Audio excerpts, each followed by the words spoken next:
जय Hind. Hello friends, कैसे हो आप सब लोग। तो आज के सेशन में हम बात करेंगे बुद्धि के बारे में। और बुद्धि चैप्टर जो है वेरी वेरी इंपॉर्टेंट है सीडीपी में। चाहे सीटेट हो चाहे टेट हो, सभी में एक नंबर यहाँ से जो है देखने को मिलते हैं। तो देखेंगे हम। उसमें भी सबसे ज़्यादा पूछा जाता है हावर्ड गार्डनर के बहुबुद्धि सिद्धांत के बारे में। हालांकि बुद्धि के कई सारे सिद्धांत दिए गए हैं, उसमें जब से सबसे ज़्यादा जो क्वेश्चन पूछे जाते हैं हावर्ड गार्डनर महोदय से पूछे जाते हैं। तो देखते हैं इनके बारे में हम लोग। हावर्ड गार्डनर के बहुबुद्धि का सिद्धांत क्या है। तो हावर्ड गार्डनर महोदय ने बुद्धि के 9 सिद्धांत यानी 9 प्रकार बताए हैं। लेकिन एनसीईआरटी के अनुसार पूछेगा तो 8 प्रकार की बुद्धि मानी जाती है। एक कई बार प्रश्न पूछा गया है कि बुद्धि जो है एनसीईआरटी के अनुसार कितने प्रकार की है, तो 8 प्रकार की। जबकि हार्वर्ड गार्डनर महोदय के अनुसार तो 9 प्रकार की। अब इनके हर एक प्रकार को देखेंगे, यहाँ से जो क्वेश्चन पूछे जाते हैं। हार्वर्ड गार्डनर महोदय के अनुसार बुद्धि कई प्रकार के से होती है। यह कोई एक क्षमता नहीं बल्कि कई प्रकार के बुद्धि का संयोजन होता है। अर्थात अधिगम भी कई प्रकार से हो सकता है। ये किसने कहा है, तो हार्वर्ड गार्डनर महोदय ने। अब देखते हैं। पहले इनके अनुसार बुद्धि क्या है, शाब्दिक भाषाई बुद्धि। इसके माध्यम से शब्दों और भाषाओं का ज्ञान होता है। यानी जिसके अंदर जो है शाब्दिक भाषाई बुद्धि पाई जाएगी, वह उसके जो है उसके अंदर भाषाओं का ज्ञान बहुत अधिक होगा। जैसे वकील, पत्रकार, कवि, इन सब के पास कौन सी बुद्धि पाई जाती है, तो शाब्दिक भाषाई बुद्धि। यहाँ से प्रश्न पूछे जाते हैं निम्न में से इनमें कौन सी प्रकार की बुद्धि पाई जाती है। आगे दूसरी बुद्धि है गणितीय तार्किक गणितीय बुद्धि। यानी इस प्रकार की बुद्धि, तार्किक गणितीय बुद्धि जिस भी व्यक्ति में पाई जाएगी उसकी योग्यता जो है मैथ कैलकुलेशन सबसे अधिक होता है। जैसे अकाउंटेबल, बैंकर, साइंटिस्ट, इन सब के अंदर कौन सी बुद्धि पाई जाती है सबसे अधिक, तो तार्किक गणितीय बुद्धि। तीसरा है अस्थानिक बुद्धि। कौन सा, अस्थानिक बुद्धि। अब अमूर्त तथ्यों के आधार पर मानसिक छवि बनाना। यानी जो अस्थानिक बुद्धि वाले होते हैं वो कहीं ना कहीं पूरे मूर्ति में जो है पूरे पहाड़ में मूर्ति उकेर देते हैं। और इस प्रकार की जिसमें बुद्धि पाई जाती है वह मूर्तिकार होता है, चित्रकार होता है, आर्किटेक्चर होता है। जैसे कोई घर बनाने वाला मिस्त्री है, उसको खाली प्लाट दिखा दिया जाएगा, वह अपने मन मस्तिष्क में ही सारा चीज़ क्या करेगा, बना लेगा कि यहाँ पे किचन रहेगा, यहाँ पे बाथरूम रहेगा, यहाँ पे बेडरूम रहेगा, यहाँ पे जो है गाड़ी रखने का लॉन रहेगा। तो ये सब चीज़ वह अपने मन में क्या करता है, बना लेता है। ऐसे ही मूर्तिकार होते हैं, उसको पत्थर दिखा दिया जाएगा और उसमें वो क्या करेगा, मूर्ति को उकेर देगा। अगली बुद्धि है शारीरिक गतिक बुद्धि। यानी इस प्रकार की बुद्धि जिसके मस्तिष्क में पाई जाएगी वह जो है अभिनेता होगा, अभिनेत्री होगा, एथलीट होगा, डांसर होगा। यानी इन सभी के अंदर कौन सी बुद्धि पाई जाती है, शारीरिक गतिक बुद्धि, यानी शरीर को गति देने वाली बुद्धि। अगली बुद्धि है संगीतात्मक बुद्धि। इस बुद्धि के अंतर्गत संगीत की बुद्धि अधिक होती है। यानी इस प्रकार की बुद्धि जिसमें अधिक पाई जाएगा वह कैसा होगा, सिंगर होगा, एंटरटेनर होगा। यानी एंटरटेनर और सिंगर के मस्तिष्क में कौन सी बुद्धि ज़्यादा होती है, तो संगीतात्मक बुद्धि। आगे देखते हैं अंत वैयक्तिक बुद्धि। वेरी वेरी इंपॉर्टेंट, इसको लगाइए, कई बार ये प्रश्न पूछा गया है। इसके द्वारा दूसरे व्यक्ति के साथ कैसे इंटरेक्ट किया जाए यह पता चलता है। यानी अंत वैयक्तिक बुद्धि में जिसके अंदर ये बुद्धि ज़्यादा पाई जाएगी वो दूसरे के साथ बहुत जल्दी जो है इंटरेक्ट कर लेगा। कई उसके सारे दोस्त रहेंगे, जैसे नेता हो गए, जब चुनाव रहेगा तो क्या कहेंगे, मैं नेता नहीं आपका बेटा हूँ। हाँ, चुनाव के बाद पता ही क्या होता है। जैसे सामाजिक कार्यकर्ता हो गए, जैसे मदर टेरेसा, इनके अंदर कौन सी बुद्धि पाई जाती थी, तो अंतर्वैयक्तिक बुद्धि। एक होती है अंतःवैयक्तिक बुद्धि, कौन सी, अंतःवैयक्तिक बुद्धि। इसके द्वारा खुद के साथ कैसे इंटरेक्ट किया जाए यह पता चलता है। जैसे आध्यात्मिक गुरु हो गए, महात्मा बुद्ध हो गए, इन सब के अंदर कौन सी बुद्धि पाई जाती है, अंतःवैयक्तिक बुद्धि, यानी खुद के साथ कैसे इंटरेक्ट किया जाए यही पाई होती है। आगे है प्रकृतवादी बुद्धि, कौन सी, प्रकृतवादी बुद्धि। इसमें क्या होता है, इस प्रकार की बुद्धि जिस व्यक्ति में पाई जाती है वह प्रकृति के नज़दीक रहता है। जैसे किसान हो गया, तो किसान में कौन सी बुद्धि पाई जाती है, तो प्रकृतवादी बुद्धि पाई जाती है। तो आज के सेशन यहीं पर समाप्त होते हैं, मिलेंगे नेक्स्ट वीडियो में। तब तक के लिए जय हिंद, जय भारत। जय हिंद। हेलो फ्रेंड्स, कैसे हो आप सब लोग। तो आज के सेशन में हम बात करने वाले हैं एडवर्ड थॉर्नडाइक के बारे में, जो कि वेरी इंपॉर्टेंट सेशन होगा ये। और इनके बारे में ऐसा कोई सीटेट का एग्जाम हो ही नहीं सकता कि प्रश्न ना पूछे जाए, यहाँ से प्रश्न जरूर पूछे जाते हैं। तो एडवर्ड थॉर्नडाइक महोदय जो है कौन से सिद्धांत का प्रतिपादन किए हैं, तो त्रुटि एवं प्रयास का सिद्धांत, trial and errors theory. Edward Thorndike कहाँ के मनोवैज्ञानिक थे, तो अमेरिकी मनोवैज्ञानिक हैं। कौन मनोवैज्ञानिक हैं, अमेरिकी मनोवैज्ञानिक हैं। और थॉर्नडाइक जो है एक पशु वैज्ञानिक भी थे, क्या थे, पशु वैज्ञानिक भी थे। अधिगम में सबसे पहले जो नियम किसने दिए थे, तो थॉर्नडाइक महोदय ही नहीं दिए थे। अगर प्रश्न पूछेगा अधिगम में सबसे पहली बार अध्ययन या सबसे पहले नियम किसने दिए थे, तो थॉर्नडाइक महोदय ने दिए थे। आगे देखते हैं, थॉर्नडाइक की दो पुस्तक जो है, थॉर्नडाइक की एक पुस्तक जरूर याद रखना, education psychology and animal intelligence. इनकी एक पुस्तक है जो कि वेरी इंपॉर्टेंट, कई बार प्रश्न में पूछी गई है कि थॉर्नडाइक द्वारा पुस्तक कौन सी लिखी गई थी, तो education psychology and animal intelligence. Thorndike महोदय को एडुकेशन साइकोलॉजी के जनक भी कहा जाता है। आगे देखते हैं, थॉर्नडाइक महोदय ने प्रयास एवं त्रुटि के सिद्धांत का प्रतिपादन किया और यह सोचते थे कि अगर किसी की उत्तेजना को यानी स्टिमुलस को बढ़ा दे तो वह उसके प्रति अनुक्रिया करेगा, और जब वह अनुक्रिया करेगा तो वह जब बार बार अनुक्रिया करेगा या दोहराएगा तो वह कुछ ना कुछ क्या करेगा, सीखेगा। जैसे सभी लोग पढ़ाई क्यों कर रहे हैं, नौकरी के लिए। अब नौकरी पाने के बाद कहीं ना कहीं ज़िंदगी आसान हो जाती है, पैसे आने लगते हैं और परिवार कैसा हो जाता है, खुशहाल हो जाता है। तो यहाँ पे जो है क्या है, उत्तेजना, यानी एक प्रश्न ये भी पूछा जाता है कि स्टिमुलस की बात कौन मनोवैज्ञानिक करते हैं, तो थॉर्नडाइक महोदय करते हैं। आगे इन्होंने किस पर प्रयोग करके जो है ये सिद्धांत का प्रतिपादन किए थे, तो भूखी बिल्ली पर प्रयोग करके किए थे। ये भूखी बिल्ली को एक पिंजरे में बंद कर दिए थे और बाहर मछली जो है भुनी हुई बढ़िया टेस्ट वाली रख दिए थे और बीच में एक लीवर लगा दिए थे।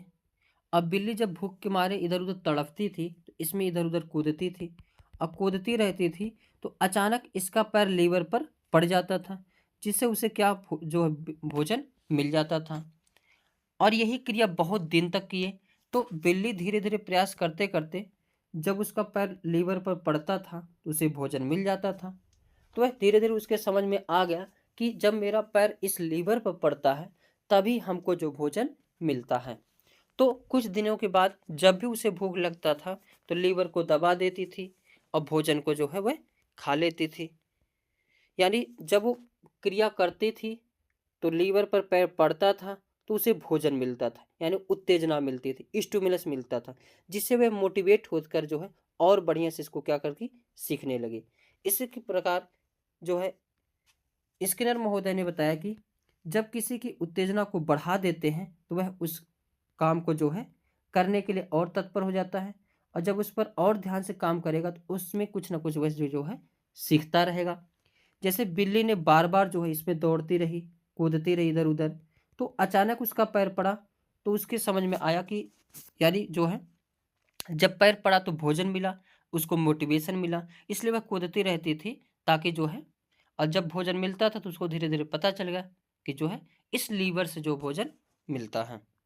आगे इनके अनुसार दो नियम दिए गए, एक प्राथमिक नियम, एक गौड़ नियम। प्राथमिक नियम में 3 नियम है और गौड़ नियम में 5 नियम है। तो देखते हैं पहले प्राथमिक नियम। प्राथमिक नियम क्या था, यानी प्राइमरी लॉ। यह नियम बताता है कि किसी काम को जितना अभ्यास करेंगे उसे उतना ज़्यादा ही सीखेंगे। जैसे कोई भी काम जितनी बार उसे हम करेंगे वह कुछ ना कुछ उसको जो है और अच्छे से सीखते हुए चले जाएंगे। और इसी के अंतर्गत इन्होंने 3 नियम दिया था। पहला नियम है तत्परता का नियम, यानी कितना तत्पर होकर हम उसको जो अभ्यास कर रहे हैं, किसी काम को करने के लिए हम जितना तत्पर रहेंगे उसे उतना ही जल्दी ही सीखेंगे। यानी अभ्यास तो करेंगे लेकिन अंदर से जितना जो है तत्पर रहेंगे उसको उतना और बढ़िया से क्या करेंगे, सीखेंगे। अब जैसे सभी लोगों को सीटेट का एग्जाम पास करना है, पूरा तत्पर हैं, मोटिवेट हैं, और इसमें से कहीं ना कहीं आप सभी को क्वेश्चन पीवाई को देखेंगे तो हल होता रहेगा, तो मोटिवेट भी मिल रहा है, तो यहाँ पे पूरा क्या है, तत्पर है। तो पहले नियम में क्या था, जितना तत्पर रहेंगे उतना ज़्यादा जो है जल्दी ही सीखेंगे। दूसरा इसी का है प्रभाव का नियम, यानी लॉ ऑफ इफेक्ट।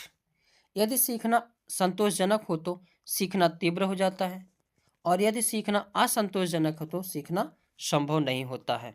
जैसे अगर बिल्ली को भोजन नहीं मिलता तो उसको संतोष नहीं मिलता, तो वह सीख नहीं पाती, लेकिन वह काम करती थी, उसको भोजन मिल जाता था, इसलिए वह जो है मोटिवेट हो जाती है। यानी अगर संतोषजनक रहा तो सीखना संभव है और असंतोषजनक रहा तो असंभव है। थॉर्नडाइक महोदय ने इसे पुरस्कार और दंड के महत्व दिया है, यानी इसलिए जो है थॉर्नडाइक महोदय ने पुरस्कार और दंड को क्या दिए, महत्व दिए हैं। जैसे कोई बच्चा अगर गलती करता है तो उसको अगर मार दिया जाएगा तो अगली बार से वह गलती नहीं करेगा, लेकिन बच्चा कोई अच्छा कार्य करता है उसको पुरस्कार दिया जाए तो वह बच्चा क्या हो जाता है, मोटिवेट हो जाता है। इसके बाद इन्होंने 5 गौड़ नियम दिए थे। कौन कौन सा है, एक है बहुप्रतिक्रिया का नियम, यानी लॉ ऑफ मल्टीपल रिस्पॉन्स। इस नियम के अनुसार हम नया कार्य सीखते समय अनेक प्रतिक्रियाएं एवं प्रयास करते हैं तथा उसके बाद उस कार्य को करने का सही विधि मालूम हो जाता है। जैसे बिल्ली यहाँ पर पिंजड़े में बंद थी और उसमें बार बार जो है बहुत सारी प्रतिक्रिया करती रहती थी, कूदती फोदती रहती थी, और जब उसका पैर उस लीवर पर पड़ता था तो भोजन मिल जाता था। तो इसके बीच में वह जो है गेट को खोलना या लीवर को दबाना ये सब जो है सीख गई। तो जब हम कार्य कर किसी सीखने के लिए करते हैं तो अनेक प्रतिक्रिया करनी पड़ती है। अब जैसे एडिसन जो है 1000 बार जो है 99 बार प्रयोग किया था लेकिन नहीं सफल हुआ, 100वां बार नहीं 100 बार कर चुका था नहीं सफल हुआ, 101वां बार वो सफल हुआ, तो क्या पीछे का सारा जो कार्य किया गया वो व्यर्थ था? नहीं, कहीं ना कहीं उसी की वजह से वह जो है बल्ब को बना पाया। तो इसलिए जो है कोई भी कार्य को सीखते समय जितने भी क्रिया प्रतिक्रियाएं होती हैं उससे कुछ ना कुछ जो है सही विधि मालूम होता है। जैसे गेट पर बिल्ली जो है कूदती रहती थी। दूसरा है आंशिक क्रिया का नियम। इस नियम के अनुसार पूरे कार्य को छोटे छोटे भागों में बांटकर सीखना, यानी कोई भी बड़ा सा कार्य हो उसको कैसे सीखा जाए, छोटे छोटे भागों में बांट दिया जाए, उसके बाद वह जो अपने आप उस चीज़ को क्या कर लेंगे, सीख लेंगे। और कोई भी चीज़ एक साथ नहीं सीख पाते तो उसको कैसे सीखा जाए, आंशिक रूप से छोटे छोटे कार्यों में छोटे छोटे चीज़ों में तोड़कर सीखा जाए। आगे आत्मीकरण का नियम, ये क्या है, तो लॉ ऑफ एसिमिलेशन। इस नियम के अनुसार हम नवीन ज्ञान को अपने पूर्व ज्ञान के साथ जोड़कर इसे अस्थायी बना लेते हैं। इससे अधिक सुगम और सरल हो जाता है। क्या है? जैसे हम पहले कुछ भी सीखे हैं, अगर उस सीखे हुए ज्ञान का प्रयोग आगे सीखने में करते हैं तो कहीं ना कहीं वह जो है क्या करता है, उसमें फायदा करता है, बेनिफिट पहुंचाता है, जिससे अधिगम जो है और अधिक सुगम और सरल हो जाता है। जैसे अब मम्मी अपने बिटिया को समझा रही, बिटिया ऐसे ऐसे करना है, तो कहीं ना कहीं मम्मी उस चीज़ को सीखी है, तब सिखा रही है। और बच्चा जो है जब उस चीज़ को और सीखेगा तो चीज़ें जो है और आसानी से आएगी। आगे, मनोवृत्ति या अभिवृत्ति का नियम यानी लॉ ऑफ एटीट्यूड।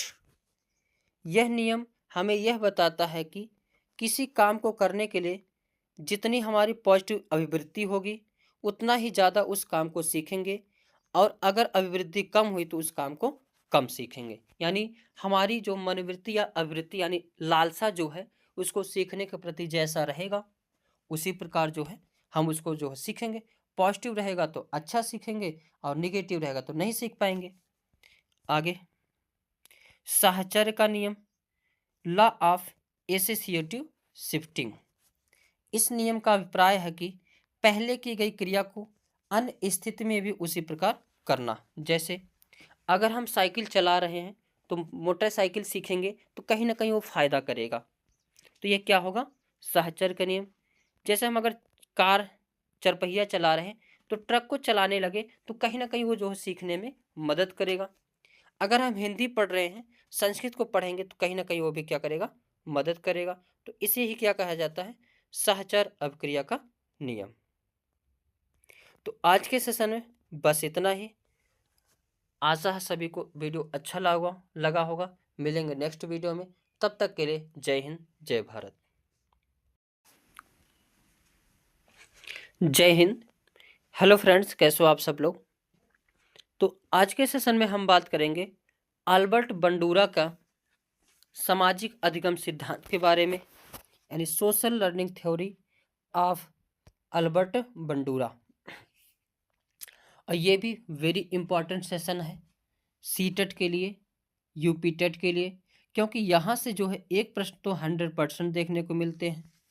इसलिए क्योंकि ये बच्चों पर अध्ययन करके दिए थे और हम लोगों को बच्चों को पढ़ाना है, इसलिए जब जो है बच्चों के बारे में समझ होना बहुत ज़रूरी है।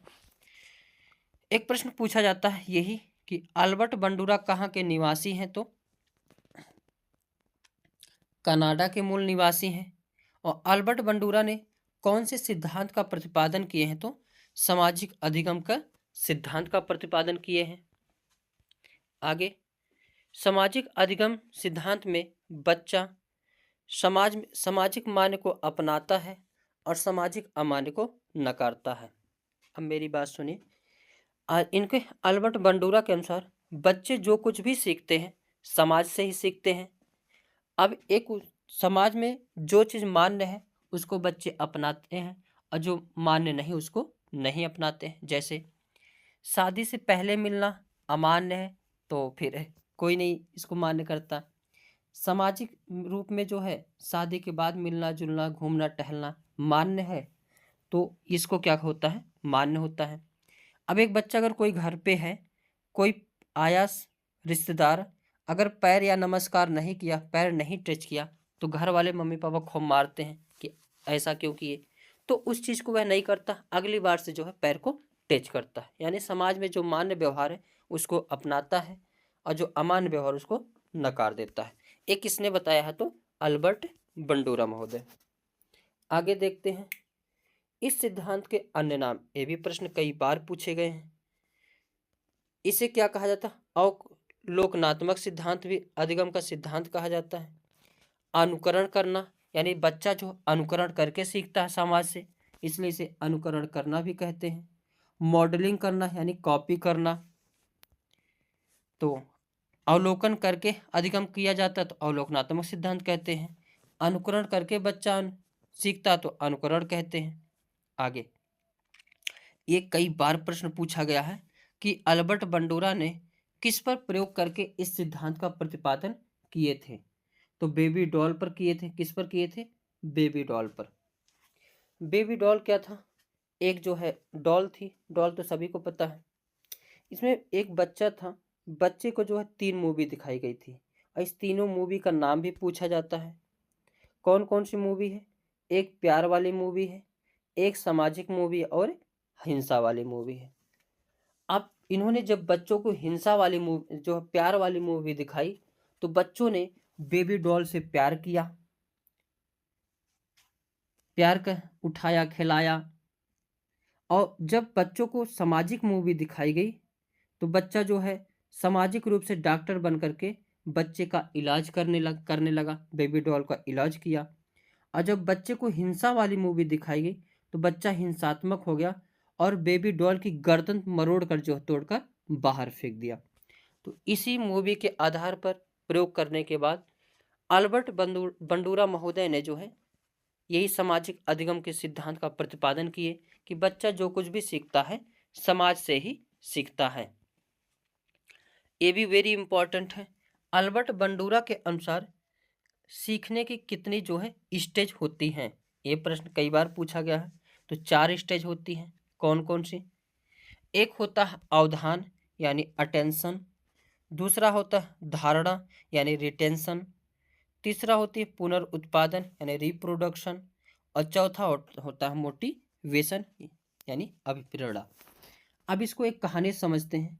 जैसे कोई बच्चा है, वह चीज़ जो है सीख रहा है।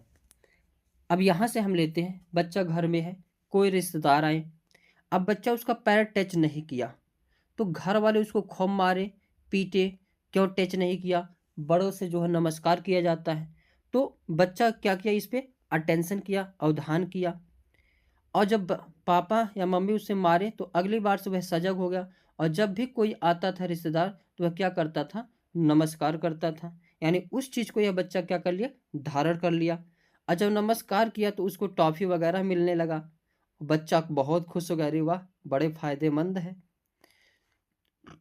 तो इसमें क्या हो गया, बच्चा बहुत खुश होकर जो है उसको पुनरुत्पादन के लिए यानी खूब बढ़िया से नमस्कार करना, दंडवत प्रणाम करना सीख लिया। जब कोई भी आता था, अरे नमस्कार नमस्कार, तो बच्चा उसको क्या किया, पुनरुत्पादन किया।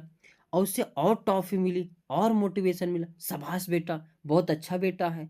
तो इससे क्या उसे मिला, मोटिवेशन मिला। तो यानी स्टेज कितने हैं, 4 हैं। अवधान, धारणा, पुनरुत्पादन और अभिप्रेरणा। तो ये सेशन यहीं पर समाप्त होता है।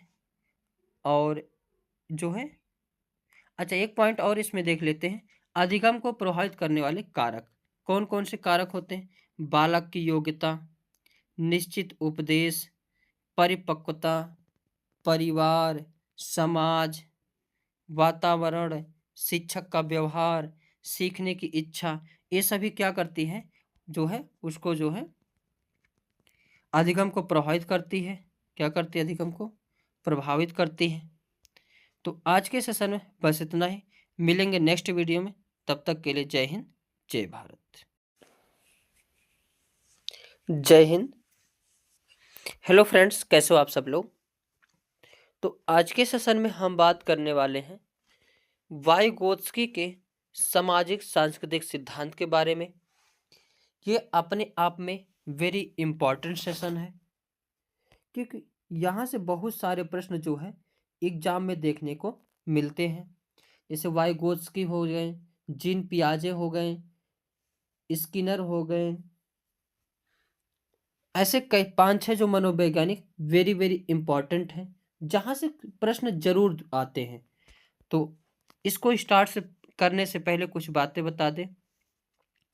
आप सभी लोग को सीटेट या यूपी टेट के नोट्स चाहिए तो इस पर मैसेज कर सकते हैं, जिसमें आप सभी को previous year question, test question, CTET question, UP TET question, NCERT plus competition किताबों के निचोड़ रहेगा और सारा चीज़ नए सिलेबस के अनुसार रहेगा।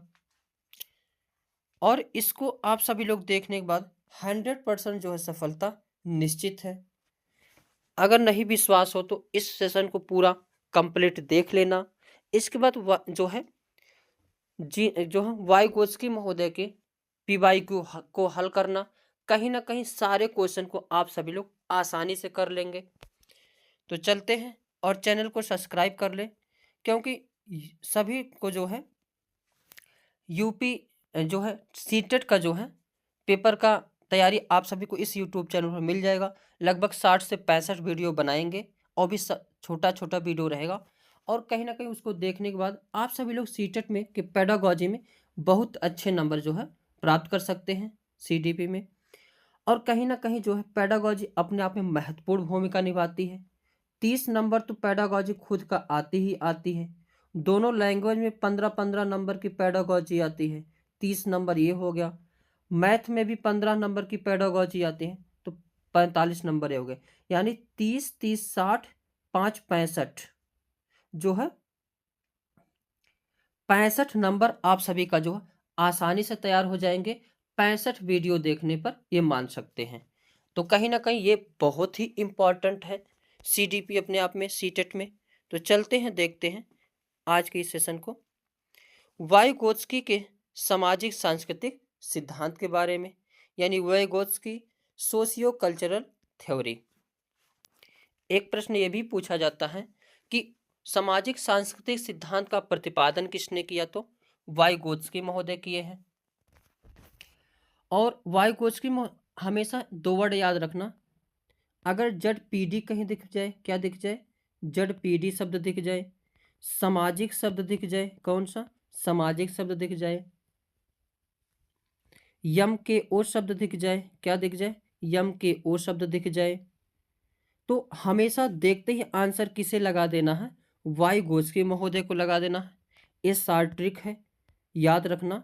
क्या क्या, यम के ओ दिख जाए, जड पीडी शब्द दिख जाए, सामाजिक शब्द दिख जाए, तो देखते ही किसको लगा देना है, वाइगोत्स्की महोदय को लगा देना है।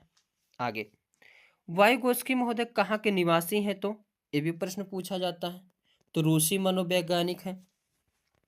वैसे अगर देखोगे वाइगोत्स्की महोदय और जीन पियाजो महोदय, ये सब जो है एक समान, मतलब एक ही एज के हैं लगभग, और दोनों ही महत्वपूर्ण जो है मनोवैज्ञानिक है। उसमें भी सबसे महत्वपूर्ण मनोवैज्ञानिक जो है जीन पियाजे महोदय हैं। इनका एक इसके पहले वीडियो अपलोड कर दिए, वहां से आप सभी लोग देख सकते हैं। और वाइगोत्स्की कहाँ के मनोवैज्ञानिक हैं, रूसी मनोवैज्ञानिक हैं। और इन्होंने किस सिद्धांत का प्रतिपादन किया, तो सामाजिक सांस्कृतिक सिद्धांत, यानी सोशियो कल्चरल थ्योरी। एक कई बार प्रश्न पूछा गया है कि वाइगोत्स्की किस प्रकार की जो है व्यक्ति हैं या मनोवैज्ञानिक हैं, तो ये सामाजिक रचनावादी हैं। क्या है, एक कई बार प्रश्न पूछा गया कि सामाजिक रचनावादी मनोवैज्ञानिक हैं तो कौन, वाइगोत्स्की। यानी इन्होंने जो समाज पर बहुत सारी बातें की हैं, यानी समाज को ही बच्चों के विकास के लिए समाज को महत्वपूर्ण माना है, इसलिए इन्हें जो है सामाजिक सृजनवाद के जनक भी कहे जाते हैं। ये भी प्रश्न पूछ सकता है कि सामाजिक सृजनवाद के जनक कौन है, तो जीन पियाजे महोदय सॉरी वाइगोत्स्की महोदय हैं। और इसमें हम कॉन्सेप्ट को भी देखेंगे और पीवाईक्यू को भी देखेंगे। वाइगोत्स्की के अनुसार विकास एक सतत प्रक्रिया है जो जीवन पर्यंत जो है चलती रहती है। इन्होंने क्या बताया कि विकास क्या है, एक सतत प्रक्रिया है। जब विकास चैप्टर पढ़ाएंगे उसमें डिटेल से उसको पढ़ाएंगे, क्योंकि विकास जो है बच्चों का जो है विकास जन्म से लेकर गर्भ से लेकर कब्र तक होता है। अगर पेट में बच्चा गर्भ में रहता है तभी विकास उसका होता रहता है, मेंटली फिजिकल हर चीज़ विकास होता रहता है। तो विकास जो है जन्म से लेकर और जब तक मर नहीं जाते हैं तब तक होता है। तो विकास जो है जन्म से लेकर यानी गर्भ से लेकर कब्र तक होता रहता है। इस चीज़ को ध्यान रखना, पॉइंट पूछे जाते हैं। आगे, बच्चों द्वारा ज्ञान का सृजन किया जाता है। वाइगोत्स्की महोदय क्या माने हैं कि बच्चों द्वारा जो है ज्ञान का सृजन जो है किया जाता है। कई बार प्रश्न पूछा गया है। वाइगोत्स्की महोदय के अनुसार किसी भी बच्चे का विकास जो है सामाजिक स्थिति में ही हो सकता है। हमने पहले ही बताया, सामाजिक शब्द दिख जाएगा तो किसको लगाना है, वाइगोत्स्की महोदय को। वाइगोत्स्की महोदय ने ये साफ साफ बताया कि बच्चों का विकास जो समाज में ही हो सकता है, यानी बच्चों के विकास जो है सामाजिक स्थिति में ही होगा।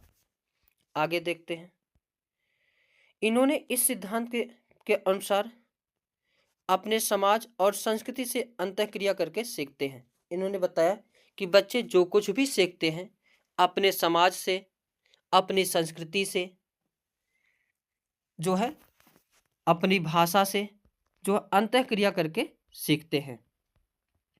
वाइगोत्स्की महोदय जो है इसके 3 पहलू बताए हैं, वेरी वेरी इंपॉर्टेंट है। तीनों पहलू का नाम याद रखना, सोशल इंटरेक्शन, लैंग्वेज और कल्चर। यानी बच्चा हिंदूवादी कल्चर में रहता है तो बच्चे का विकास हिंदूवादी कल्चर से होगा। बच्चों का समाज हिंदी भाषी से है तो बच्चे का समाज हिंदी भाषी से होगा। बच्चे का लैंग्वेज हिंदी हो है तो हिंदी भाषा का विकास होगा। यानी जिस भी समाज में वह रहता है रहेगा, वहाँ की जो भाषा होगी, जो कल्चर होगा, बच्चे का विकास उसी प्रकार होगा। ये तीनों एक दूसरे से क्या करते हैं, अंतःक्रिया करके जो है सीखते हैं। नोट वेरी वेरी इंपॉर्टेंट लगाइए इसको। वाइगोत्स्की का मानना है कि भाषा के विकास सामाजिक अंतःक्रिया से ही संभव है। कैसे संभव है? सामाजिक अंतःक्रिया से ही होता है। इन्होंने यहाँ तक समाज को बताया है, समाज के बारे में बताया है कि बच्चों का अगर विकास हो रहा, किसी भी भाषा का विकास हो रहा तो सामाजिक अंतःक्रिया से ही होगा। जैसे कोई बालक अगर इंग्लैंड में है तो उसको अंग्रेजी फराटे रूप से बोल लेगा। यहाँ अगर कोई बालक हिंदी भाषी क्षेत्र में है तो हिंदी जबरदस्त बोल लेगा, इसकी सिखाने की आवश्यकता नहीं होती। इसी भाषा को क्या कहा जाता है? मातृभाषा भी कहा जाता है। आगे इसलिए इन्होंने 3 वर्ड दिए हैं और ये तीनों वर्ड इतना इम्पॉर्टेंट हैं, बहुत ही जो है ये तीनों वर्ड इम्पॉर्टेंट है। एक ZPD, एक स्कैफोल्डिंग और एक MKO। ZPD क्या होता है? Zone of proximal development. Detail से अभी जानेंगे, लेकिन ये चीज़ जानते रहना। ZPD का फुल फॉर्म क्या होता है? Zone of proximal development. एक वर्ड होता है स्कैफोल्डिंग। स्कैफोल्डिंग मतलब होता है पाढ़ या ढांचा। क्या होता है? पाढ़ या ढांचा। MKO का फुल फॉर्म क्या होता है? More knowledge other. ये सारे प्रश्न पूछे गए, MKO का फुल फॉर्म पूछा गया है। स्कैफोल्डिंग क्या होता है पूछा गया है। ZPD का फुल फॉर्म पूछा गया है। अब चलते हैं, देखते हैं जो है डिटेल से। उससे पहले एक बात बता दें, अगर कहीं शब्द दिख जाए ZPD, स्कैफोल्डिंग या MKO, तीनों में से कोई शब्द दिख जाए तो देखते ही किसको लगा देना है? वाइगोत्स्की महोदय को लगा देना है। अगर कहीं सामाजिक शब्द दिख जाए तो किसको लगा देना है? वाइगोत्स्की महोदय को जो है लगा देना। वो अपने आप क्वेश्चन क्या हो जाएगा? सही हो जाएगा। अब देखते हैं पहला, जोन ऑफ प्रॉक्सिमल डेवलपमेंट यानी ZPD। यहाँ पे ZPD रहेगा। हिंदी में कहते हैं समीपस्थ निकट विकास का क्षेत्र। यानी वास्तविक विकास के स्तर तक संभावित विकास के स्तर के बीच के अंतर को समीपस्थ विकास का क्षेत्र कहा जाता है। वेरी वेरी इंपॉर्टेंट, इसको लगाइए। क्या है? वास्तविक विकास तक संभावित, वास्तविक विकास के स्तर और संभावित विकास के अंतर के बीच जो है का क्षेत्र होता है, वही क्या कहलाता है? ZPD कहलाता है। जैसे यहाँ पे अगर देख लेंगे थोड़ा सा, इस उदाहरण को समझ के फिर आगे बढ़ चलते हैं। जैसे यहाँ पे बच्चा है, साइकिल चला रहा लेकिन चला नहीं पाएगा। अब बच्चे का वास्तविक विकास क्या है? साइकिल चला नहीं पाएगा, लेकिन उसका संभावित विकास क्या है? चलाने का प्रयास कर रहा है। तो उसमें इसके पापा जो है क्या कर रहे हैं? सहयोग कर रहे हैं। यही क्या होता है? ZPD होता है। जैसे यहाँ एक बिटिया जो है साइकिल सीख रही है, अब इसको उसकी मम्मी जो है सिखा रही है, तो इसके अंतर को ही क्या कहा जाता है? ZPD कहा जाता है। जैसे सीटेट में पास होने के लिए 90 अंक जरूरी है। क्या है? 90 अंक जरूरी है। लेकिन जो बच्चों का जो है विश्वास है, बच्चे को जो आता नंबर है, मान लेता हूँ 90 तक नहीं जा पाएगा, कुछ उससे पहले जा पाएगा।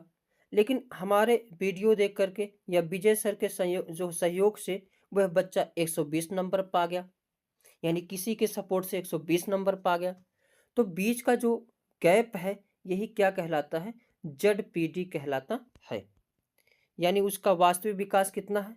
90 नंबर से कम है और किसी के सहयोग से यानी विजय सर के सहयोग से जो है या विजय एकेडमी के सहयोग से जो है वह 120 नंबर पा गया। तो यही बीच का जो गैप है यही क्या है, ZPD है।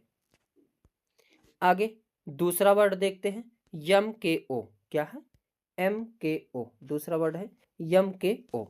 फुल फॉर्म क्या होता है, मोर नॉलेज अदर। वाइगोस्की महोदय ने बताया कि बच्चे को जो है MKO सिखा सकता है। अब इसको उदाहरण से देखते हैं। अगर कोई बच्चा छोटा सा है, वह चम्मच को नहीं पकड़ पाता है, खाना को नहीं खा पाता है, तो उसकी मम्मी उसको चम्मच जो पकड़वा के खिलाते हैं, बेटा ऐसे पकड़ के ऐसे खाया जाता है। तो कहीं ना कहीं इसकी मम्मी को आता है कि नहीं। तो मोर नॉलेज अदर मतलब यह होता है जो भी सहयोग करेगा वह कहीं ना कहीं इससे ज़्यादा जानकार होगा, तभी वह क्या करेगा, सहयोग करेगा। यम के अंदर टीचर आ सकता है, पेरेंट्स आ सकते हैं, फ्रेंड्स आ सकते हैं, यानी कोई भी हो सकता है। बट जो है क्या होना चाहिए, इससे ज़्यादा जानकारी होनी चाहिए। अब जैसे यहाँ बिटिया सीख रही है साइकिल, नहीं चला पा रही है, तो कहीं ना कहीं उसकी मम्मी जो उसको सिखा रही हैं, तो कहीं ना कहीं उसको मम्मी को जो इससे ज़्यादा नॉलेज है। यही क्या है, मोर नॉलेज अदर, यानी MKO है। प्रश्न ऐसे ही पूछा जाता है, निम्न में से MKO कौन होता है। आगे तीसरा वर्ड था पाढ़ या ढांचा। क्या था, पाढ़ या ढांचा। यह क्या है, तो वयस्क द्वारा दी जाने वाली सपोर्ट को पाढ़ या ढांचा कहते हैं। अब जैसे यहाँ बच्चा जो चम्मच नहीं पकड़ पा रहा, तो उसकी मम्मी सहयोग कर रही है, इसी सहयोग करने की को क्या कहा जाता है, पाढ़ या ढांचा। अब ये जो बिटिया साइकिल नहीं चला पा रही है, तो उसकी मम्मी सहयोग कर रही है, तो यही क्या है, सहयोग करना, पाढ़ या ढांचा। अब जो सहयोग करवा रहा वो MKO है, और इस बीच का जो अंतर है उसको ZPD कहते हैं। आगे वाइगोस्की महोदय के अनुसार भाषा पर जो इनके विचार देखते हैं। वेरी वेरी इंपॉर्टेंट, इसको भी लगाइए। वाइगोस्की महोदय के अनुसार भाषा और चिंतन शुरू में अलग अलग होते हैं, लेकिन बाद में वे एक साथ हो जाते हैं। वाइगोस्की महोदय ने क्या कहा कि भाषा जो है अलग होती है, चिंतन अलग होते हैं, लेकिन वो धीरे धीरे बाद में जो है दोनों एक साथ हो जाते हैं। वेरी इंपॉर्टेंट, ये चीज़ याद रखना। डिफिनीशन यही डायरेक्ट आएगी कि वाइगोत्स्की के अनुसार भाषा पहले आती है, बाद में विचार आते हैं, जबकि जीन पियाजे महोदय ने क्या बताया, विचार पहले आते हैं, भाषा बाद में आते हैं। लेकिन वाइगोत्स्की महोदय क्या बताए हैं कि भाषा पहले आती है और जो है विचार बाद में आते हैं। वाइगोत्स्की महोदय ने भाषा के 3 रूप बताए हैं। वेरी वेरी इंपॉर्टेंट लगाइए इसको, एक कई बार प्रश्न पूछा जाता है कि भाषा के कितने रूप जो है वाइगोत्स्की महोदय बताए हैं, तो 3 रूप बताए हैं। कौन कौन सा तीनों रूप है, सोशल स्पीच, प्राइवेट स्पीच और silent inner speech. Social speech क्या होता है, यानी सामाजिक भाषा। प्राइवेट स्पीच क्या होती है, यानी अकेले की भाषा, अकेले बुदबुदाना। साइलेंट इनर भाषा क्या होती है, ये कुछ कुछ कहते हुए अपने कार्य को करता है। अब सोशल स्पीच क्या होता है, जो सामाजिक रूप वाली बातें हैं, यानी समाज में जो प्रचलित स्पीच है, भाषा है, वह क्या कहलाती है, सामाजिक भाषा कहलाती है। और कभी कभी बच्चे को देखेंगे वह अकेले बुदबुदाते रहता, कुछ ना कुछ बातें करते रहता, अकेले ऊट पटांग बोलता रहेगा, उंगली टेढ़ी मेढ़ी, पम्मी पापा पानी दादी पाई, बस अड्डा, चल बैठ, ये बोलता रहता है। तो इस भाषा को कुछ क्या कहते हैं, प्राइवेट भाषा कहते हैं। और एक होती है साइलेंट इनर स्पीच। इसी के अंतर्गत एक प्रश्न पूछा जाता है कई बार कि एक लड़की जो कपड़ा तह करते हुए बुदबुदाती है, तो वह क्या करती है, तो प्राइवेट स्पीच है वो। क्यों, क्योंकि वो बोल करके अपने कपड़े को तह कर रही है, यानी सोच रही है कि कपड़े को ऐसे रखे या ऐसे रखे, कपड़े को यहाँ रख दे, ऐसे मोड़े, यहाँ पे रख दे, वहाँ रख दे।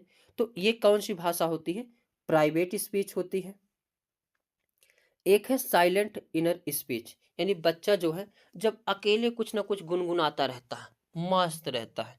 जैसे बच्चा ये गाड़ी चला रहा है, अब गाड़ी चलाते हुए कुछ ना कुछ ये बच्चा जो है बोलता रहता है, छुक छुक छुक चलती गाड़ी, छुक छुक छुक, तेज धक्का मारो, उधर से मारो, चल दोस्त खेलते हैं, गई गई गई गाड़ी गई। तो ये कौन सी भाषा होती है? साइलेंट इनर स्पीच होती है। कभी कभी बच्चे को देखेंगे सोए रहेगा और जो है हंसने लगेगा, रोने लगेगा, सोते हुए कुछ बोलने लगेगा। तो ये कौन सी भाषा होती है? Silent inner speech. अब देखते हैं जो है किसको देखते हैं, पीवाईक्यू को देखते हैं। इससे पता लगेगा कि जो प्रश्न किस प्रकार से पूछे जाते हैं। प्रश्न है, भाषा के विकास में आंतरिक भाषा की अवधारणा किनके द्वारा आरंभ की गई? तो अभी देखे थे, private speech, social speech, silent inner speech किसके अनुसार है? तो वाइगोस्की महोदय के अनुसार। इसका C option is the correct answer. Next प्रश्न पूछा गया है, निकटवर्ती विकास क्षेत्र संदर्भित करता है। अब निकटवर्ती विकास क्षेत्र यानी ZPD उस चरण को जब अधिकतम विकास संभव हो, उस विकासात्मक चरण को जब बच्चा सीखने की पूरी जिम्मेदारी लेता है, एक संदर्भ को जिसमें बच्चे सहयोग के सही स्तर के साथ कोई कार्य लगभग स्वयं कर सकते हैं, उस सीखने के बिंदु को जब सहयोग वापस लिया जाए, तो वापस तो करना ही नहीं है, ए भी नहीं होगा, बी भी नहीं होगा और डी भी नहीं होगा। तो इसका कौन सा ऑप्शन हो जाएगा?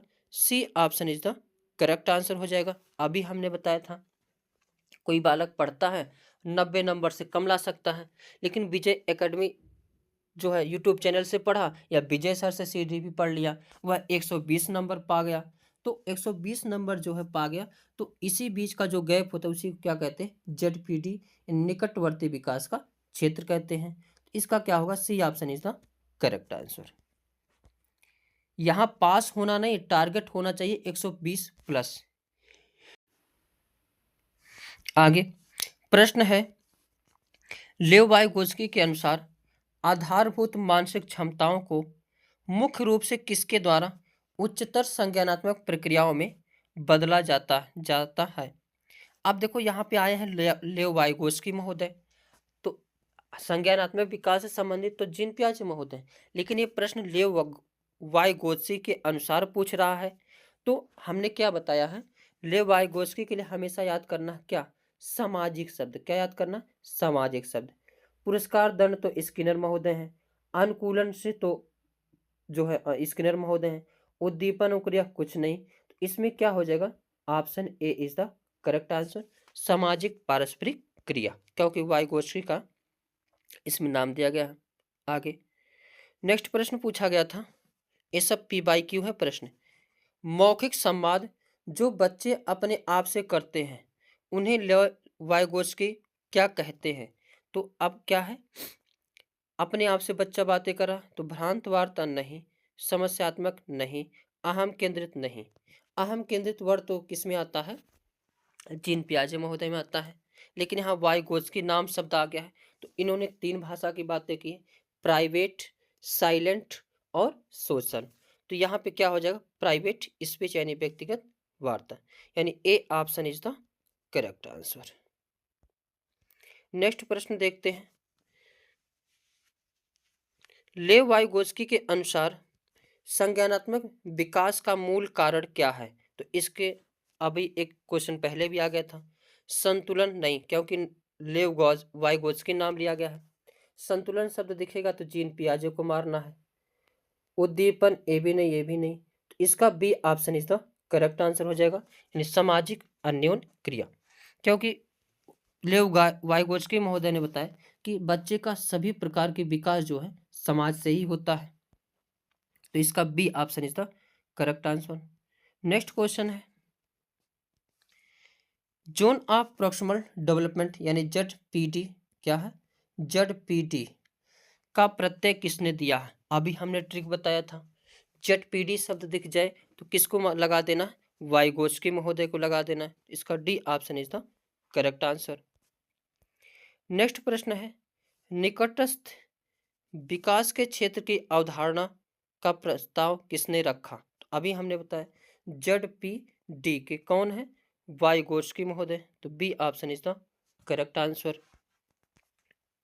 तो आज के सेशन में बस इतना ही। आशा है ये वीडियो सभी को अच्छा लगा होगा। मिलेंगे नेक्स्ट वीडियो में, तब तक के लिए जय हिंद, जय भारत। जय हिंद। हेलो फ्रेंड्स, कैसे हो आप सब लोग? तो आज के सेशन में हम बात करने वाले हैं जीन पियाजे महोदय के बारे में। जीन पियाजे महोदय वेरी वेरी इंपॉर्टेंट टॉपिक है। हर चाहे सीटेट हो, चाहे टेट हो, या किसी भी स्टेट का टेट हो, या कोई भी टीचिंग एग्जाम हो, सभी के लिए जो है जीन पियाजे महोदय वेरी वेरी इंपॉर्टेंट टॉपिक है। तो इसको कह सकते हो आप सभी लोग कि सीटेट की जान है। यानी इसके बिना जो है सीटेट को जो है आप पूर्ण नहीं मान सकते। यहाँ से कहीं ना कहीं 2 से 3 प्रश्न जो है जीन पियाजे का जो है इस टॉपिक से देखने को मिलेगा। तो इस छोटे से टॉपिक से आप सभी को 2 से 3 नंबर मिल सकते हैं। तो चलते हैं, देखते हैं। उससे पहले कुछ बात को बता दें कि सीटेट यूपी टेट के नोट्स के लिए हमारे इस नंबर पर जो व्हाट्सएप आप सभी लोग कर सकते हैं। इसमें आप सभी को previous year question paper, test question paper, CTET question paper, UP TET question, NCERT plus competition किताबों का निचोड़ होगा। और इसमें जो भी डाटा होगा सब नए सिलेबस के अनुसार होगा। अब कहीं ना कहीं आप सभी को 100% सफलता जो है ये नोट्स दिलाएगी। अभी यह स्टेट की तैयारी करवाया था, उसमें 30 में से 28 क्वेश्चन जो है अपने इस पीडीएफ में से हम फंसाए थे। और आप सभी लोग इस वीडियो को देखने के बाद अगर क्वेश्चन हल करेंगे जीन पियाजे महोदय का, तो सारे क्वेश्चन हल होते चले जाएंगे। एक बार इसको पूरा वीडियो लास्ट तक देखें, फिर क्वेश्चन को हल करने का प्रयास करें। किसी भी सीटेट क्वेश्चन उठा लेना, उसके जीन पियाजे का क्वेश्चन हल करना, सारे क्वेश्चन जो हल होते चले जाएंगे। तो चलते हैं, देखते हैं अपने इस सेशन को, जीन पियाजे महोदय को। एक प्रश्न यही पूछा जाता है कि जीन पियाजे महोदय जो है कौन से सिद्धांत दिए हैं? तो संज्ञानात्मक विकास का सिद्धांत का प्रतिपादन किए हैं। कौन से सिद्धांत का? संज्ञानात्मक विकास का सिद्धांत, कॉग्निटिव डेवलपमेंट थ्योरी। अब इनके बारे में डिटेल से देखते हैं। जीन पियाजे महोदय कहाँ के निवासी, कहाँ के मनोवैज्ञानिक हैं? तो स्विट्जरलैंड के। ये भी प्रश्न कई बार पूछा गया है। और इन्होंने कौन से सिद्धांत का प्रतिपादन किए? तो संज्ञानात्मक विकास का सिद्धांत। और इस सिद्धांत का प्रतिपादन करने से पहले इन्होंने बहुत सारे प्रयोग किए। बहुत सारे प्रयोग करने के बाद जो है इस सिद्धांत को प्रतिपादित किए। ये भी प्रश्न पूछा जाता है, इस सिद्धांत का प्रतिपादन करने से पहले इन्होंने किन पर जो है प्रयोग किए थे? तो अपने 3 बच्चों पर और आसपास के बच्चों पर जो है इन्होंने अध्ययन किए थे। किस चीज का अध्ययन किए थे? संज्ञान का किए थे, ज्ञानात्मक का किए थे, मानसिक विकास का किए थे। तब जाकर के इन्होंने इस थ्योरी का जो है प्रतिपादन किए। आगे देखते हैं। इस सिद्धांत को विकासात्मक सिद्धांत कहा जाता है या फिर अवस्था का सिद्धांत भी कहा जाता है। क्यों? क्योंकि बच्चे का इन्होंने अध्ययन किया, तो जिस प्रकार बच्चे के विकास होता गया उसी प्रकार उसका संज्ञानात्मक विकास होता गया। इसीलिए इसे क्या कहा जाता है? विकासात्मक कहा जाता है। और यह एक एक अवस्था के बारे में बताती थी कि जब इतना बड़ा बच्चा होता है तो इतना विकास होता है, जब इतना बड़ा बच्चा होता है इतना विकास होता है। तो यानी अवस्था को भी दिखाता है, इसलिए इसे अवस्था का सिद्धांत भी कहा जाता है। ये सब वेरी इंपॉर्टेंट डिफिनीशन है, याद रखना। पियाजे का मानना है कि, क्या मानना है? जैसे जैसे बच्चों में जैविक परिपक्वता आती है वैसे वैसे वह वस्तुओं के बारे में अपने दिमाग में कॉन्सेप्ट बना लेते हैं। जीन पियाजे महोदय क्या बताएं कि जिस प्रकार जैसे जैसे बच्चा बड़ा होता है उसमें मैच्योरिटी आती है, वैसे वैसे वह क्या करता है, वस्तुओं की छाप जो अपने दिमाग में बनाता रहता है। जैसे कोई छोटा बालक है, वह हर चीज भूल जाएगा, उसको पता नहीं रहेगा। लेकिन थोड़ा और बड़ा होगा तो उस चीज को जानेगा, पहचानेगा। और बड़ा होगा, उसके जैसी आकृति को पहचानने लगेगा। और बड़ा होगा तो उसके जैसे आकृति के बारे में प्रतिबिंब चित्र बनाने लगेगा। और बड़ा होगा तो उसके बारे में पूरा सूत्र, फार्मूला, हर चीज की जानकारी करने लगेगा। तो पियाजे ने यही बताया कि जैसे जैविक परिपक्वता आती है, वह वस्तुओं के बारे में अपने दिमाग में कॉन्सेप्ट बना लेते हैं। एक कई बार पॉइंट पूछा गया है। आगे, पियाजे के अनुसार विकास पहले होता है, फिर अधिगम होता है। इसको वेरी वेरी इंपॉर्टेंट लगाइए सभी लोग। कैसा?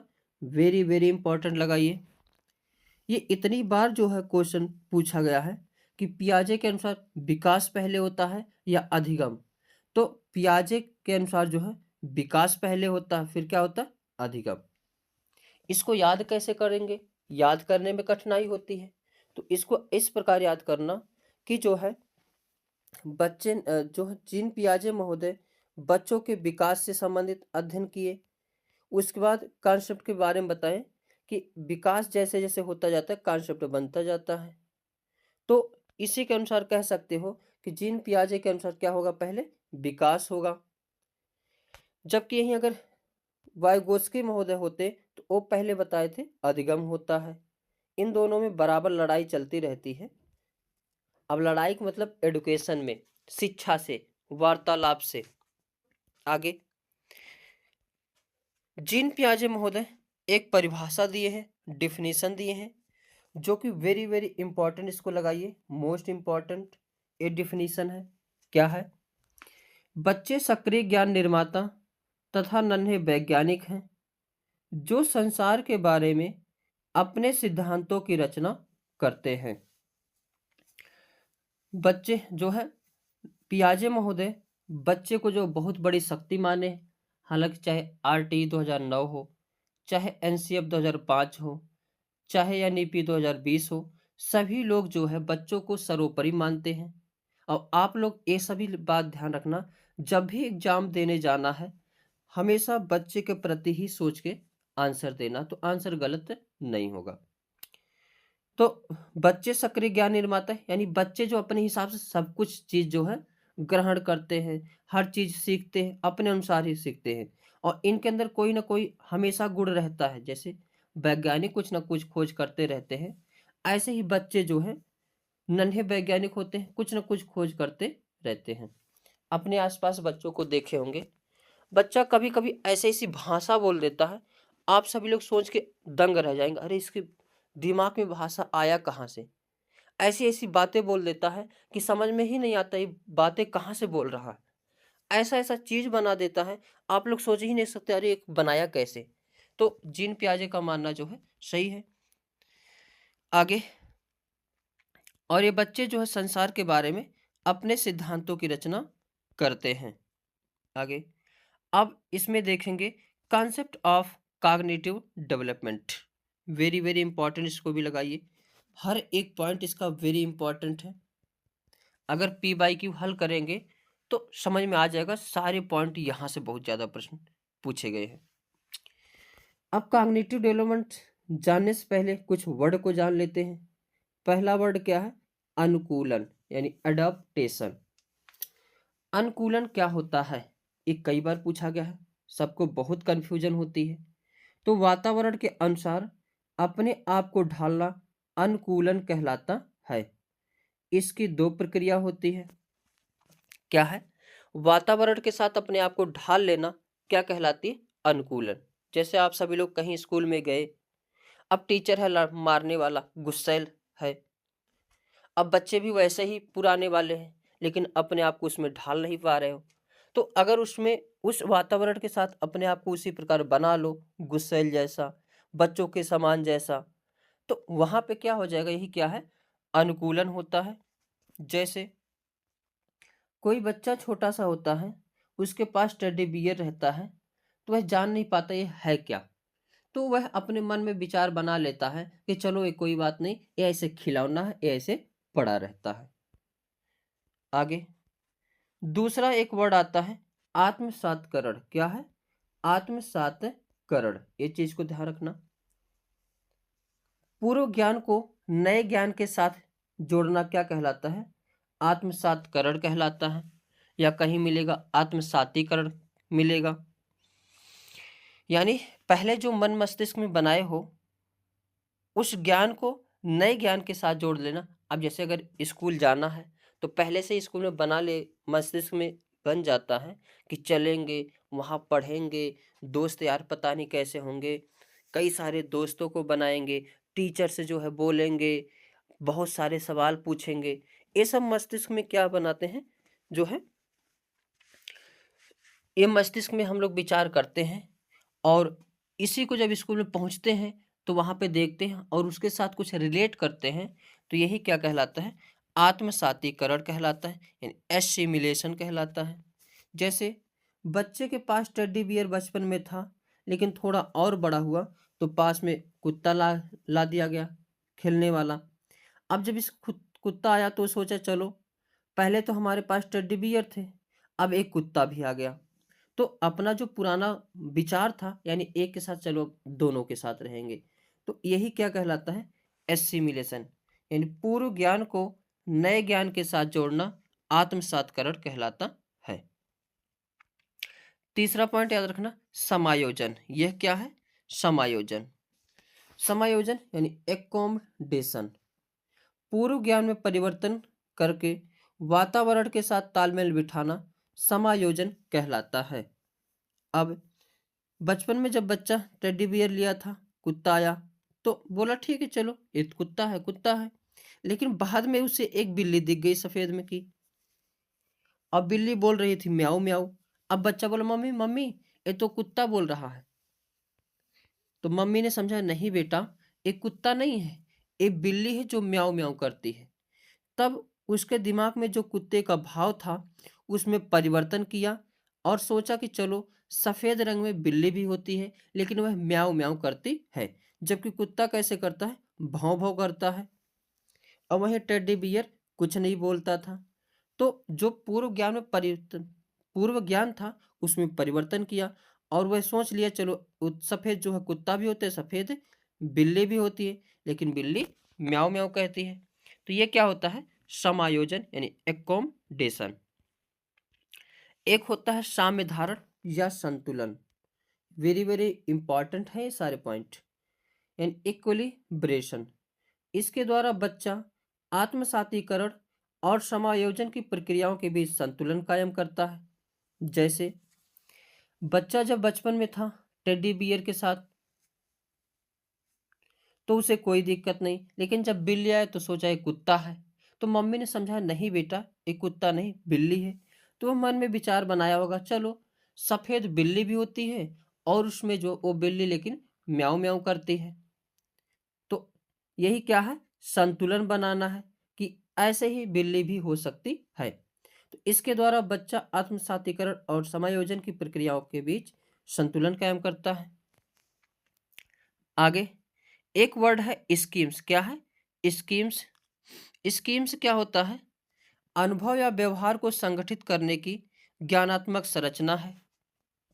वेरी वेरी, ये जैसे मैं डिफिनीशन लिखा हूं इस डिफिनीशन को आपको सभी को डिट्टो याद रखना है। स्कीम्स क्या है? अनुभव या व्यवहार को संगठित करने की ज्ञानात्मक संरचना है। जैसे बच्चा था, अब बच्चा जो है रास्ते में पापा के साथ खेल जा रहा था, तो देखा पापा ने कहा बेटा वो देखो पक्षी उड़ रही है। क्या है? पक्षी उड़ रही है। तो बच्चा जो है सोचा अच्छा इस रंग का पक्षी होती है, इसके पंख है, ये उड़ती है। तो अनुभव या व्यवहार को संगठित करने की ज्ञानात्मक संरचना क्या कहलाती है? स्कीम्स कहलाती है। यानी वह बच्चा देखा पक्षी को, पंख था, उड़ रहा था, तो वह मन में बना लिया कि पक्षी जो उड़ती रहती है और पंख जो है रहता है। एक वर्ड है स्कीमा। क्या है? स्कीमा। स्कीमा क्या होता है? तो मानव के दिमाग में जो चीज पहले से होती है वह उनका प्रयोग करके किसी विषय के प्रति एक धारणा बनाता है। तो इसे स्कीमा कहते हैं। जैसे अभी बच्चा घूमने जब जा रहा था तो पापा ने देखा, बताया बेटा ये पक्षी है, और उसका नाम बताया कि कौवा है, क्योंकि उससे पहले बच्चा एक पतंग देखा देखा था उड़ते हुए। तो बच्चा बोला पापा पापा वो देखो कितनी दूर पक्षी उड़ रही है। तो पापा ने कहा नहीं बेटा वो पतंग है, पक्षी नहीं है। अब वो उसमें कंफ्यूजन में था। अब यहाँ आया तो देखा कौवा भी काली है और कोयल भी काली है। तो बोला पापा पापा वो देखो कौवा। तो पापा ने समझा नहीं बेटा, हर काली चीज कौवा नहीं होती। यानी पहले से दिमाग में बैठाया था कौवा का, लेकिन वह कौवा नहीं है। तो पापा ने बताया बेटा काला चीज कोयल भी हो सकती है। तो फिर बाद में देख लिया कबूतर, तो बोला पापा ये क्या है, तो बोले पापा ये कबूतर है। तो जो चीज पहले से उसके दिमाग में थी, उसके किसी के विषय में धारणा बनाता है, इसे ही क्या कहते हैं, स्कीमा कहते हैं। यानी बच्चा जो है यहाँ पे मान लिया काला कोयल भी होते हैं, काला कौवा भी होता है, और ऐसे रंग का क्या होती है, कबूतर होती है। स्कीमा समझ में आ गए होगा। आगे एक जीन पियाजे की पुस्तक को याद रखना। जीन पियाजे की पुस्तक का नाम क्या है, बाल विकास की भाषा। वेरी वेरी इंपॉर्टेंट, कई बार ये प्रश्न पूछा गया है कि जीन पियाजे महोदय की भाषा क्या है, बाल विकास की भाषा।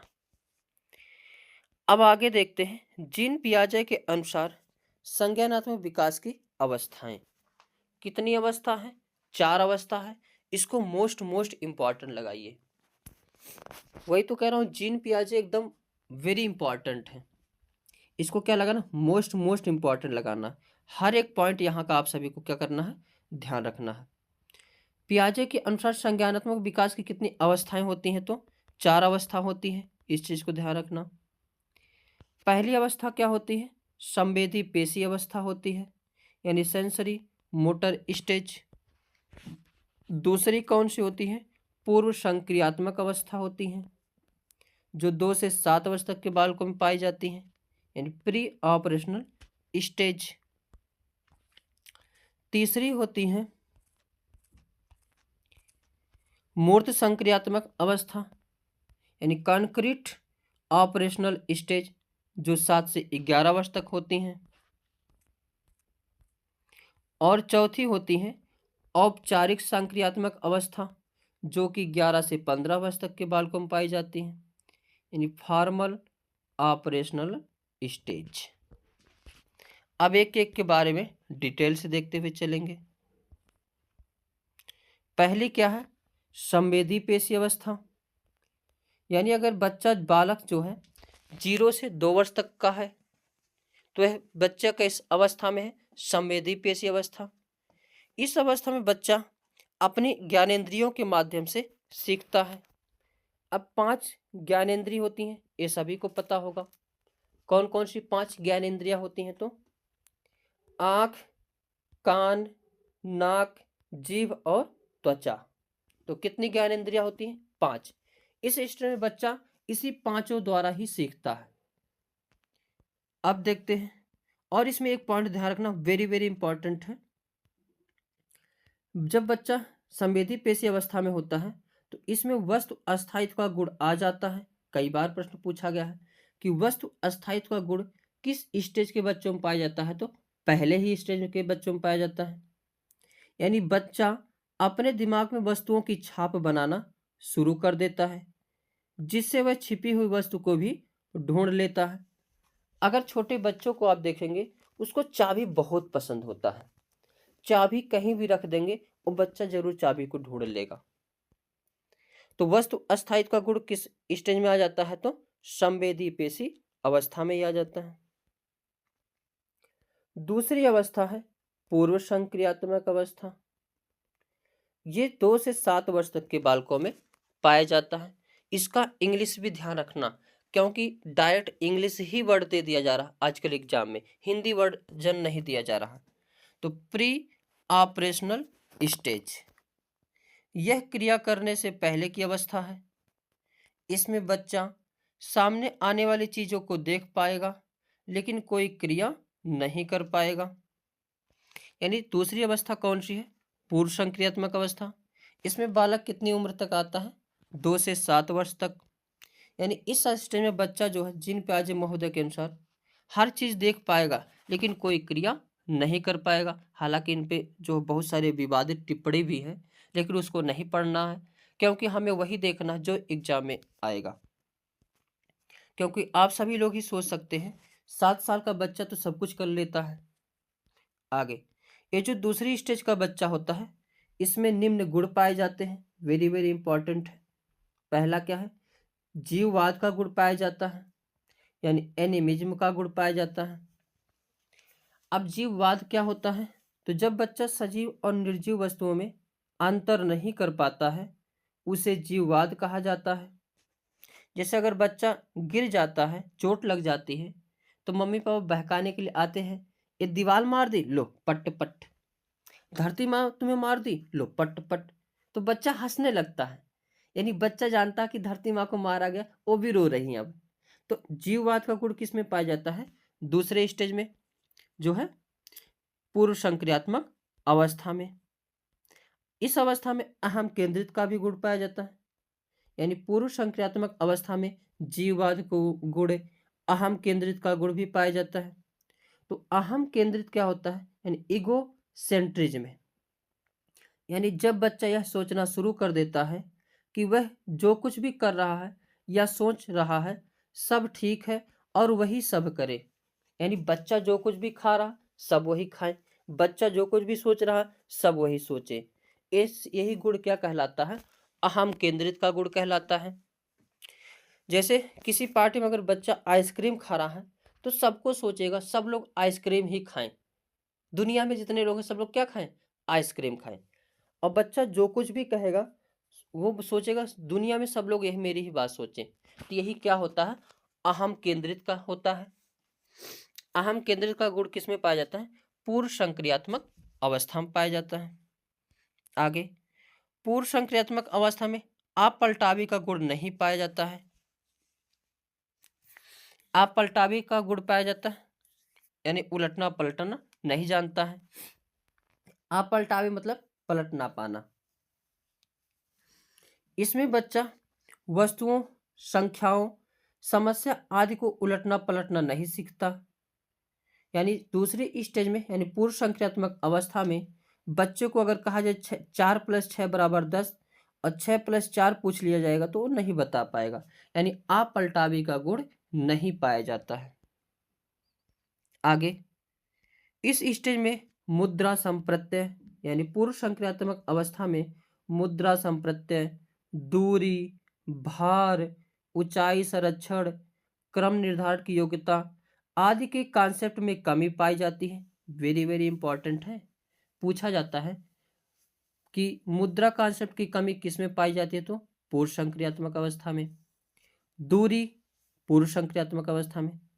प्रश्न ही पूछा जाता है, ये दो गिलास हैं जो कि समान भार की हैं, लेकिन एक गिलास जो है चौड़ी थोड़ा छोटी है और दूसरी गिलास बड़ी है, लंबी है, जो उतना ही मात्रा में लेकिन लंबी है।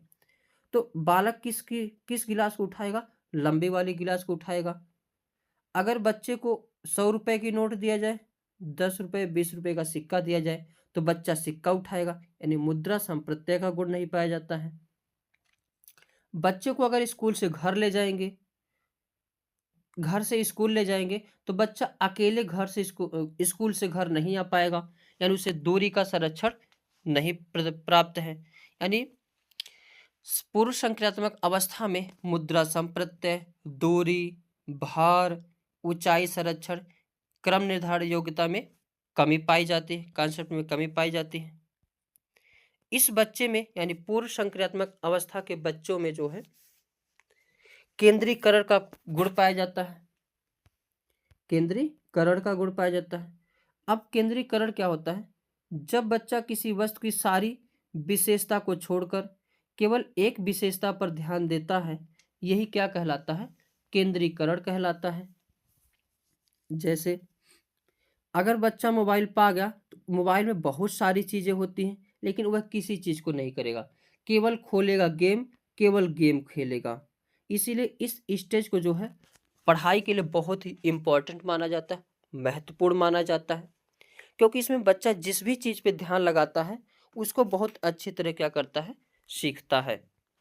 तो केंद्रीकरण का गुण भी किस में पाया जाता है, पूर्व संक्रियात्मक अवस्था में, यानी 2 से 7 वर्ष तक जब बालक रहता है। तीसरी अवस्था है मूर्त संक्रियात्मक अवस्था। कौन सी है, मूर्त संक्रियात्मक अवस्था है। जब बच्चा 7 से 11 वर्ष तक का हो जाता है तो वह किस स्टेज में पहुंचता है, मूर्त संक्रियात्मक अवस्था, यानी कंक्रीट ऑपरेशनल स्टेज। इस अवस्था में बच्चा सामने रखी हुई चीजों को देखकर ही कुछ कर सकता है या उन पर चिंतन करना शुरू कर देता है। यानी बच्चा सामने कुछ भी रखा हो उसके बारे में सोचने का जो है विकास इस अवस्था में हो जाता है। इस अवस्था में अपलटावी का गुण भी आ जाता है, यानी बच्चा 6 + 4 = 10 कर लेगा और 4 + 6 पूछा जाएगा तब भी बता लेगा। इसमें जीववाद का गुण जो है खत्म हो जाता है, यानी वह जान जाता है सब चीज, कुछ निर्जीव कुछ जो है सजीव होते हैं। यानी इस अवस्था में अगर बच्चा गिर गया तो धरती माँ को मारेंगे तो कहेगा ओ हमको पागल बना रहे हो, धरती माँ को जान होती है, ऐसा इसमें वो पहचान लेगा। मुद्रा के बारे में पहचान लेगा, पहचानने का गुण आ जाएगा। अब अगर 500 की नोट देंगे, 100 रुपए की नोट देंगे तो 500 की नोट लेगा, 100 रुपए की नहीं लेगा। भार के बारे में जान जाएगा, यानी छोटे गिलास में अगर कुछ देंगे और चौड़े गिलास में देंगे तो जान जाएगा किसमें जो है ज्यादा रखा है। और अब बच्चा इस स्टेज में स्कूल से घर जा भी सकेगा और घर से स्कूल आ भी सकेगा। आगे यानी अब वो जो है इन सब के बारे में जानकारी कर लेगा कि मुझे कौन सा गिलास चाहिए, घर से स्कूल चला जाएगा और स्कूल से घर भी आ जाएगा। तीसरी अवस्था जो मूर्त संक्रियात्मक अवस्था है, इसमें आगमनात्मक तर्कड़ा का विकास हो जाता है, यानी इंडक्टिव रीजनिंग का विकास हो जाता है। इसका मतलब यह होता है कि सामने रखी हुई चीज़ों के बारे में वह उस पर डिस्कस कर सकता है, विचार कर सकता है, सोच सकता है। जैसे सामने अगर आम रखा है तो उसके बारे में बता देगा, यह हरा होता है कच्चे होने पर, पक्का होने पर लाल हो जाता है और पक्का होने पर पीला हो जाता है, खाने पर मस्त लगता है। यानी सामने रखी हुई चीज़ों पर विचार कर लेना, यह क्या होता है, आगमनात्मक तर्कड़ा होता है, जो कि मूर्त संक्रियात्मक अवस्था में इसका जो है आ जाता है गुण। पेड़ जरूरी है या नहीं हमारे लिए, इन सब के बारे में सोच लेगा।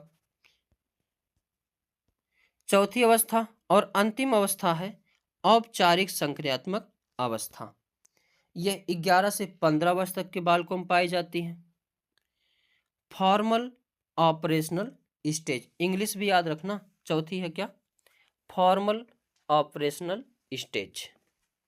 यह संज्ञान की सर्वोच्च अवस्था है। इसमें बच्चा अमूर्त चिंतन करने लगता है, यानी इसमें बच्चा जो है जो कुछ भी नहीं देखेगा उसके बारे में भी सोच लेगा।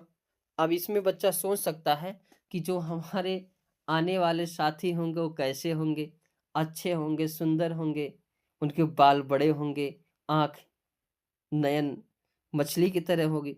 तो यानी जो चीज़ वो नहीं देख पाएगा उसके बारे में बच्चा सोच लेगा। अब अगर आम नहीं देखेगा फिर भी सोच लेगा कि इसमें मिठास होती है, मस्त होता है, अंदर पीले रंग का गुद्दा होता है, या हमारी लाइफ में क्या करना है, इस सभी के बारे में वो जान लेगा। और इसमें निगमनात्मक तर्कड़ा का विकास हो जाता है। यानी निगमनात्मक तर्कड़ा क्या होती है, वह जो है जिसमें बच्चा नियमों के ऊपर तर्क करने लगता है, यानी जो कुछ भी नहीं जानेगा उसके ऊपर भी वह विचार करेगा, तर्क करेगा। यही क्या होता है, निगमनात्मक तर्कड़ा होता है।